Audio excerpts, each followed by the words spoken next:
Hi, church family. It's Reverend Rosie, and I thought I'd take a few minutes just to touch base with you and talk a little bit about communion this coming Sunday.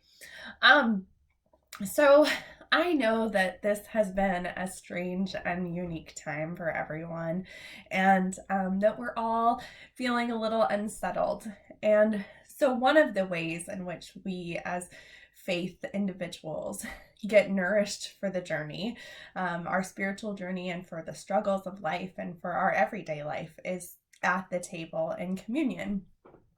But we're so used to doing that at the church building that this might seem a little strange.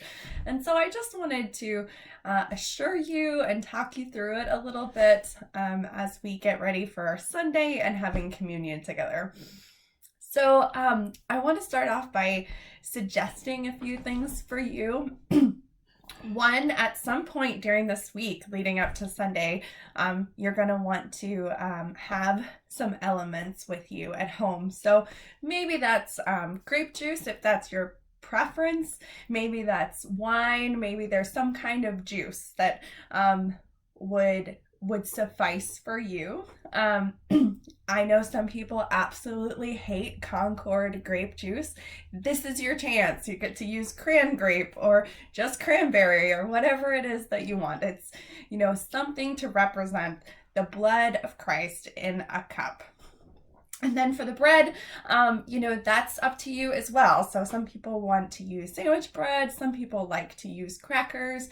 If you're gluten-free, pick something of that elements that are good for you. If you like to follow the Seder type traditions, find something that's unleavened.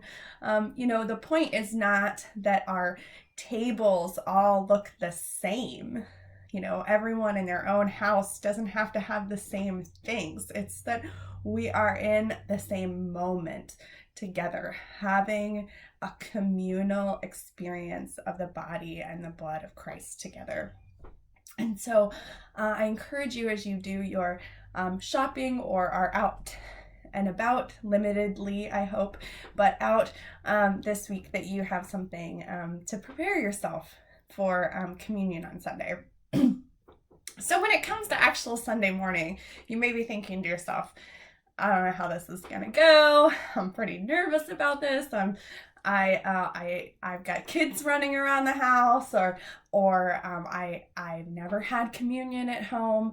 Part of what we do when myself and the deacons go and visit someone and offer them communion in their home, we spend some time together. We talk, but then we stop, we pause, we set the table. And so, some people, we pull out the elements and we leave them, we prepare, we set everything out in front of us. Sometimes we go to a different spot than we've been at. There are some people we do home communion with where we move from the couches to the table when we serve communion. So I really want you to think about your space. Everywhere in your home is a holy space because you and God are going to be meeting there around the elements.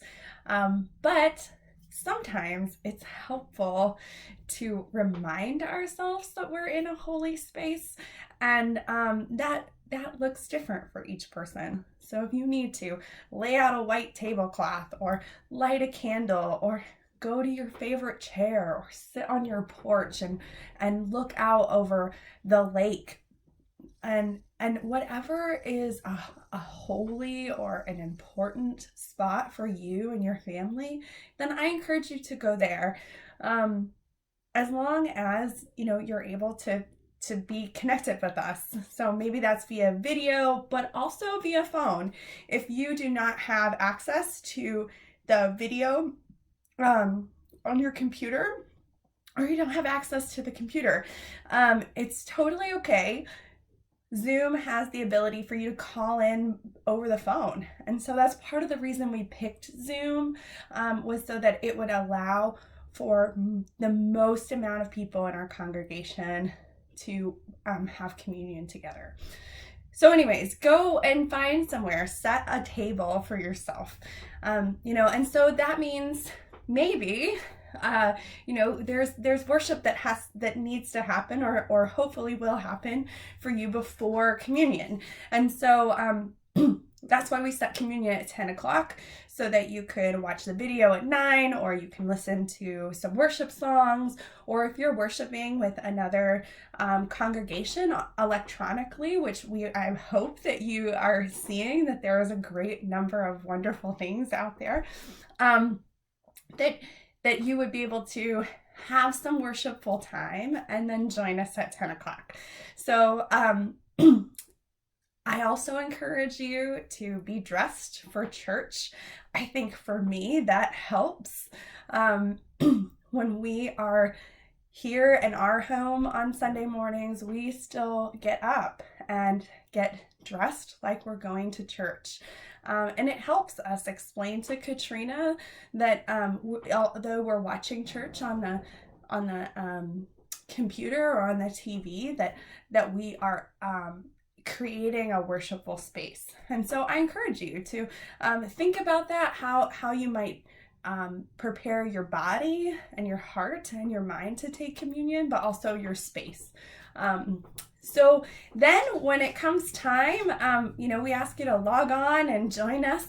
I will attach the link to our Zoom on our Facebook page, and it'll be on our Wednesday email, and it will also be on our Sunday email, so that you'll be able to hop into that Zoom communion service.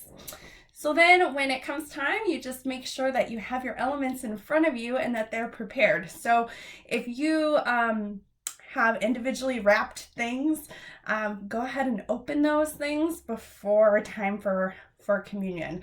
That saves on time and frustration for you. It helps the process go smoother. And if we are able to have the audio on, then it's less like crumpling noises and those kind of things in the background. And so, we just ask you to try to have the table prepared and set before you, and join us at 10 o'clock on Sunday. And so if you have any questions about this process, or you want to talk to me about the theological aspects of what it means to be the body connected electronically, or in our own separate homes, but as one group serving together, I would love to talk with you about that.